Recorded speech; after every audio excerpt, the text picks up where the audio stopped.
Nous sommes le mardi 22 octobre 2013. Bonjour, bonsoir à tous. Bienvenue dans cette édition d'information Pulsation, l'essentiel de l'actualité de la journée. À la une de l'actualité, le président de la plateforme des parlementaires pour le renforcement institutionnel exprime des réserves sur le dialogue entre l'exécutif et le Parlement. C'est le respect de la Constitution qui permettra de dénouer la crise. Selon le député Sadraque Dieudonné, pour lui, il ne saurait y avoir de négociation sur le mandat des parlementaires. Le sénateur François-Annick Joseph annonce la convocation, l'interpellation sous peu du ministre de l'Intérieur, David Basile. Il devra fournir des explications sur cet officiel du gouvernement qui aurait été surpris à Suriname en possession d'une forte somme d'argent. Un fonctionnaire placé sous la direction du ministère de l'Intérieur, selon le sénateur de l'Artibonite. Le parlementaire dénonce une connexion entre le Suriname et Haïti dans le cadre du trafic de la drogue et de passeports. Le gouvernement haïtien rejette les conclusions du rapport de la World Free Foundation qui a placé Haïti au deuxième rang des pays ayant la plus forte proportion d'esclaves. Une note de la primature publiée ce mardi 22 octobre rappelle qu'en tant que première nation à se libérer de l'esclavage, Haïti a toujours été à l'avant-garde des luttes ayant façonné l'humanité. Dans l'international, la conférence de paix internationale sur la Syrie à Genève est dans l'impasse. L'opposition syrienne exige toujours comme préalable le départ du président Bachar al-Assad. Ce dernier affirme de son côté que les conditions ne sont pas réunies pour des négociations de paix. Assad a également annoncé qu'il était prêt à se présenter à la présidentielle de 2014. En sport, la Ligue des Champions, le Milan AC et Barcelone se sont quittés sur un score de parité ce mardi à San Siro, un but partout. À noter la victoire du Borussia Dortmund sur la pelouse d'Arsenal ou encore celle de Chelsea à Schalke. Voilà, mesdames et messieurs, pour le menu du journal.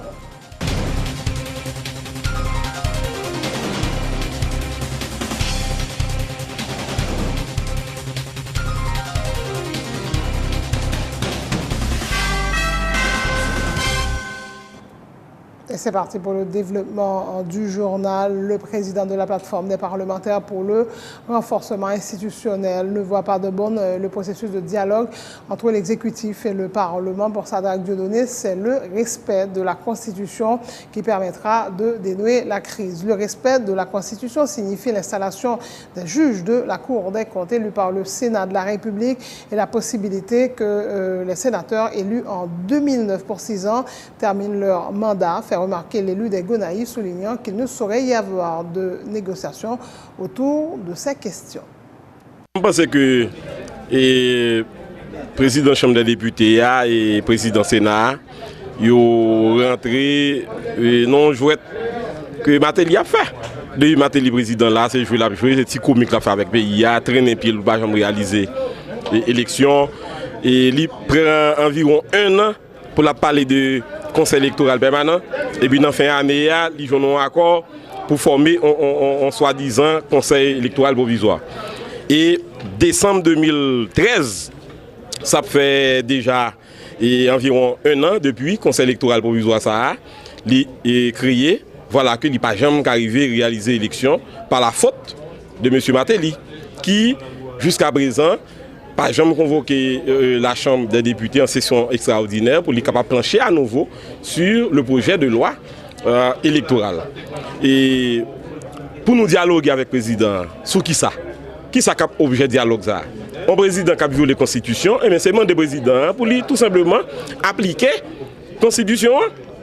Le président lié comme devoir au regard de l'article 136 de la Constitution pour lui assurer le bon fonctionnement des institutions, pour lui assurer le fonctionnement régulier des institutions républicaines, stabilité des pays. Malheureusement, c'est le président qui a parlé d'instabilité, c'est lui qui a parlé de craser Parlement, c'est lui qui a parlé de Parlement dysfonctionnel. Donc son président hors la loi. Que rien là, un président qui refuse d'installer des conseillers à la Cour supérieure des comptes et du contentieux administratif, alors que le Sénat lui-même lui désigne Mounio. Or, c'est le Sénat qui a une prérogative ça, président, qui doit tout simplement installer. Mais il va le faire. Pour nous acheter avec un président comme ça pour nous dialoguer, pour premier chose que le président fait, c'est pour lui appliquer Constitution, tout côté le viole lieu pour l'appliquer Constitution, le SAM est capable de dialogue. Dialogue sur qui ça? On va dialoguer avec un président pour faire l'élection. On va dialoguer avec un président pour convoquer mal extraordinaire, pour me voter on loi pour élection capable de réaliser. Si le président voulait faire un dialogue sous problème qui présentait là, le Conseil, la Cour constitutionnelle dominicaine, dit dénationaliser des Dominicains d'origine étrangère, mais décision qui particulièrement touchait Haïti, avec environ 300 000 Dominicains d'origine haïtienne, le SAM n'a qu'à comprendre, le président, il a besoin de régler un bail sérieux. La note du ministre de la Justice sur la rencontre qui aura été organisée pour planifier l'assassinat du journaliste Jean-Monard Métellus n'en finit pas de susciter des réactions. Des associations de journalistes, des parlementaires, des dirigeants politiques s'interrogent sur une telle décision et réclament des explications du ministre de la Justice. C'est également le cas de la femme et de l'homme de la rue, des Port-au-Prinçiens qui encouragent le journaliste à prendre des dispositions pour garantir sa sécurité. La justice, monsieur est supposé arrêter, le ministre même, il est supposé arrêter, monsieur peut-être fou de troubles, monsieur a ménagé. Mais j'en dis tout ça, c'est bataille avec le président Matéli, bataille gouvernement même qu'a fait. Que Jean-Monard lui-même, il a toute disposition et que pour le prendre en termes de précautions. Et ministre de la Justice, tout en tant que l'État, moi je pense qu'au moins il faudrait que l'action publique, l'État mette en mouvement contre tout le monde. Parce que moi, ministre de la Justice, il spécifie le bien. Comme il dit lui-même, il a des preuves, il compte tout coordonné, qu'il les réunions a fait, combien de seule façon pour faire lui-même, il faut interpeller monsieur même pour monsieur. Pour venir avec tout argument, de ça, dire, si M. pas répondre, il faut mettre en prison lui-même. Si le ministre de la Justice a dit ça, c'est parce qu'elle a donné, il y a preuve. Pour ne pas dire qu'on va entendre la justice, c'est deux pancakes pour la justice, c'est deux pans pour faire un bagage mieux placé. Dans le nouveau 21e siècle, là, aucun président, aucun gouvernement n'a pas mettre babouquette dans la bouche de la presse. Parce que la presse, c'est lui-même qui joue tout rôle comme jeune de pays. Toute information que vous avez besoin, c'est la presse qui vous parle. Quel que soit ce qu'a fait dans le pays, qui t'a mis vie d'un citoyen en danger, je crois que ça revient et c'est véritable tâche pour que l'intervenir rapide pour que les mettre au fond ça qui mérite arrêter pour arrêter et que pour le passer dans la presse pour tout le monde capable. Tout faut nous dit tout, il y a des pour déboulonner les machines au coup de la route, il était manqué fait accident.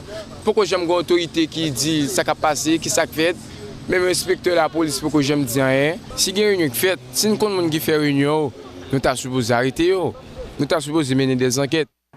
Autre point de l'actualité, le président de la Commission intérieure et collectivité du Sénat annonce la convocation ou l'interpellation prochaine du ministre de l'Intérieur, David Basile. David Basile qui aura fourni des explications sur cet officiel du gouvernement qui aurait été surpris à Suriname en possession d'une forte somme d'argent. Le fonctionnaire en question est placé sous la direction du ministère de l'Intérieur. Selon François-Annick Joseph, le parlementaire dénonce une connexion entre le Suriname et Haïti dans le cadre du trafic de drogue et de passeports.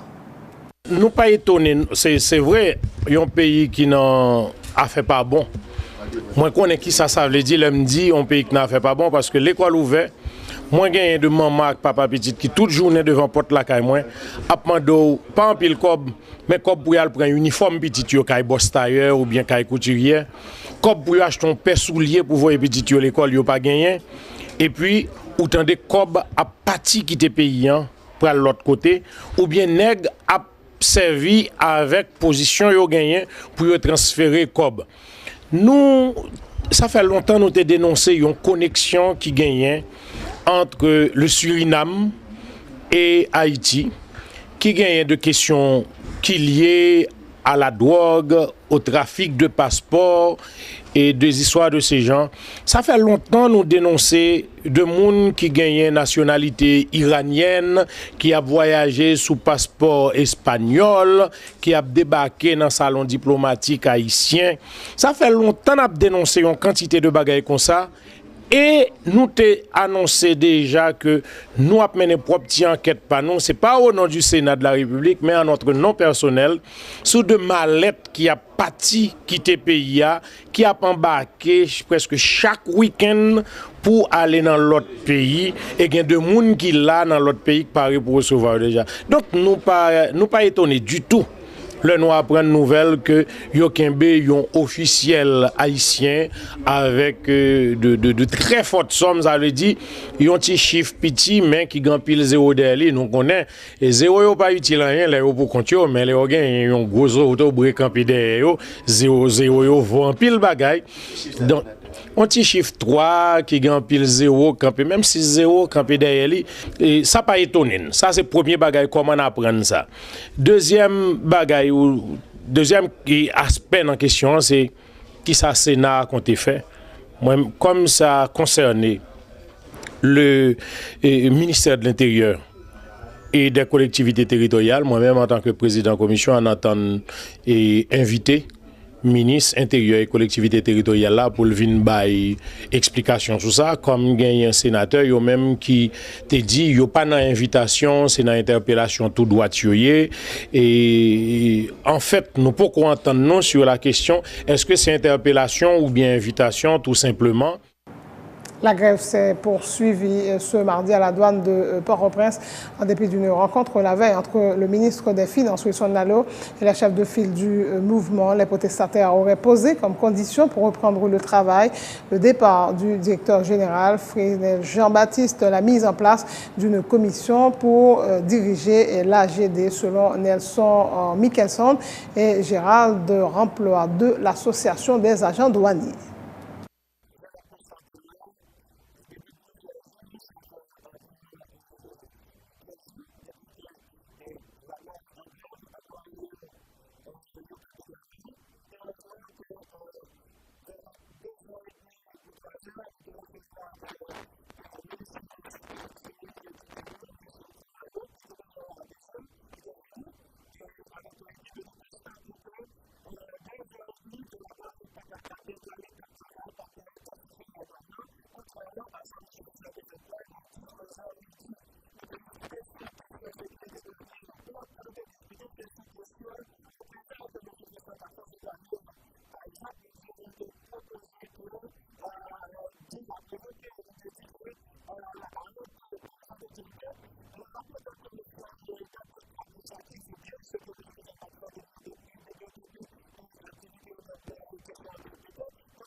Vous l'avez remarqué, le blackout s'installe à Port-au-Prince. La capitale fait face à un rationnement drastique du courant électrique, et ce depuis quelques mois. La promesse du Premier ministre Laurent Lamotte de fournir de l'électricité 24 heures sur 24 dans le pays est restée lettre morte, bien qu'il a nié avoir tenu de tels propos. Au fait, le chef du gouvernement avait-il fait des promesses en ce sens? Emmanuel Paul.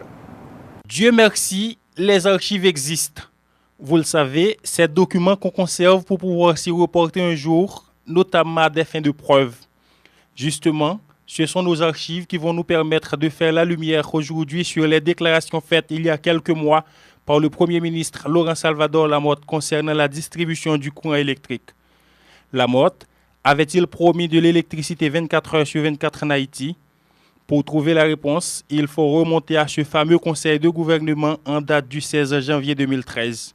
La parole au Premier ministre Laurent Lamotte. 7000 lampadaires, nous devons pour mettre qui t'a installé, il y a 1250 qui sont installés dans différentes communes. 1250 lampadaires. Nous allons mettre énergie renouvelable dans le pays. nous jouons EDH, là, t'as un problème courant. Nous te jouons les, l'un des faits monter, nous jouons à 9 heures de temps par jour. Qu'on y a là 18 heures de temps par jour. Dans 6 mois, là, nous avons bien courant 24 sur 24. Nous avons travaillé pour le développement. Seul bagaille, nous avons travaillé tout pour nous ranger. Je n'ai pas acheté courant dans mes fournisseurs. Parce que si l'État a payé 200 millions de dollars par an, nous avons travaillé pour nous ranger ça. Pour que l'État ait pour subventionner. Il faut que l'EDH ait propre zèle. Il faut que la section communale ait joué courant. Comme ça doit pour les gens qui étudier, pour les gens pour l'insécurité ABC, pour la vie nocturne reprend. Soit dit en passant, alors que le chef du gouvernement se félicitait de la distribution de 18 heures de courant quotidiennement dans le pays, de nombreux quartiers de la zone métropolitaine de Port-au-Prince faisaient face à un rationnement drastique de l'électricité. Mais la population attendait patiemment le mois de juillet pour avoir de l'électricité à gogo.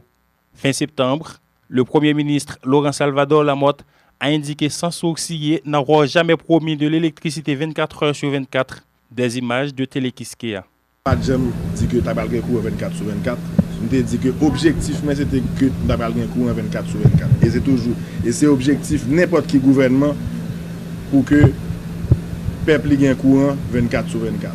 Seul bagage, il y a un processus qui peut arriver là. Et le processus là, c'est un processus qui est long et pénible. Parce que la situation que nous jouons, que nous héritons, c'est une situation qui est catastrophique. Côté que EDH, avec l'État ici, a perdu plusieurs millions de dollars par mois. Donc c'est ça que nous avons essayé de mettre l'ordre dans ça pour que nous puissions arriver plus court. En tout cas, on est loin d'être dans la lumière concernant la question énergétique en Haïti. Le blackout, toujours de rigueur. André Apollon a été mis à pied à la tête de l'électricité d'Haïti. Et Wald Morose est de nouveau à la barre. Le pouvoir semble presser sur l'accélérateur s'agissant de la privatisation de l'EDH et on s'apprête à installer des compteurs prépayés. On est donc très loin des propos tenus par le Premier ministre Laurent Lamotte le 16 janvier 2013. Nous allons mettre l'énergie renouvelable dans le pays. Nous jouons EDH, là, tu as un problème courant. Nous jouons l'un des faits monter, nous jouons à 9 heures de temps par jour. Qu'on y a là 18 heures de temps par jour. Dans 6 mois, nous avons bien courant 24 sur 24. Voilà, merci Emmanuel Paul. Le gouvernement haïtien rejette les conclusions du rapport de la Walk Free Foundation qui a placé Haïti au deuxième rang des pays ayant la plus forte proportion d'esclaves. Une note de la primature publiée ce mardi 22 octobre rappelle qu'en tant que première nation à se libérer de l'esclavage, Haïti a toujours été à l'avant-garde des luttes et a façonné l'humanité. Le gouvernement fait remarquer également que les chiffres présentés dans le dit rapport ont été indûment gonflés, ajoutant qu'il n'a jamais eu connaissance d'une enquête sérieuse par sondage sur la question relative à l'esclavage des enfants. Au cours des 3 dernières années, plusieurs initiatives ont été prises pour mettre fin à la pratique consistant à faire travailler les enfants, note le gouvernement haïtien, citant notamment le programme de scolarisation gratuite et le programme d'assistance sociale et des PEP. Voilà pour l'actualité locale. C'est la fin de ce journal. Le rappel des titres. Le président de la plateforme des parlementaires pour le renforcement institutionnel exprime des réserves sur le dialogue entre l'exécutif et le Parlement. C'est le respect de la Constitution qui permettra de dénouer la crise. Selon le député Sadrak Dieudonné, pour lui, il ne saurait y avoir de négociation sur le mandat des parlementaires. Le sénateur François-Annick Joseph annonce la convocation, interpellation sous peu du ministre de l'Intérieur, David Basile, qui devra fournir des explications sur cet officiel du gouvernement qui aurait été surpris à Suriname en possession d'une forte somme d'argent. Un fonctionnaire placé sous la direction du ministère de l'Intérieur, selon le sénateur de l'Artibonite, le parlementaire dénonce une connexion entre le Suriname et Haïti dans le cadre du trafic de drogue et de passeports. Le gouvernement haïtien rejette les conclusions du rapport de la Walk Free Foundation qui a placé Haïti au deuxième rang des pays ayant la plus forte proportion d'esclaves. Une note de la primature publiée ce mardi 22 octobre rappelle qu'en tant que première nation à se libérer de l'esclavage, Haïti a toujours été à l'avant-garde des luttes ayant façonné l'humanité. La conférence de paix internationale sur la Syrie à Genève est dans l'impasse. L'opposition syrienne exige toujours comme préalable le départ du président Bachar al-Assad. Ce dernier affirme de son côté que les conditions ne sont pas réunies pour des négociations de paix. Assad a également annoncé qu'il était prêt à se présenter à la présidentielle de 2014. La Ligue des Champions, le Milan AC et Barcelone se sont quittés sur un score de parité ce mardi à San Siro. Un but partout. À noter la victoire du Borussia Dortmund sur la pelouse d'Arsenal ou encore celle de Chelsea à Schalke. Merci d'avoir suivi ce journal. Bonne suite de programme sur Télé Pluriel.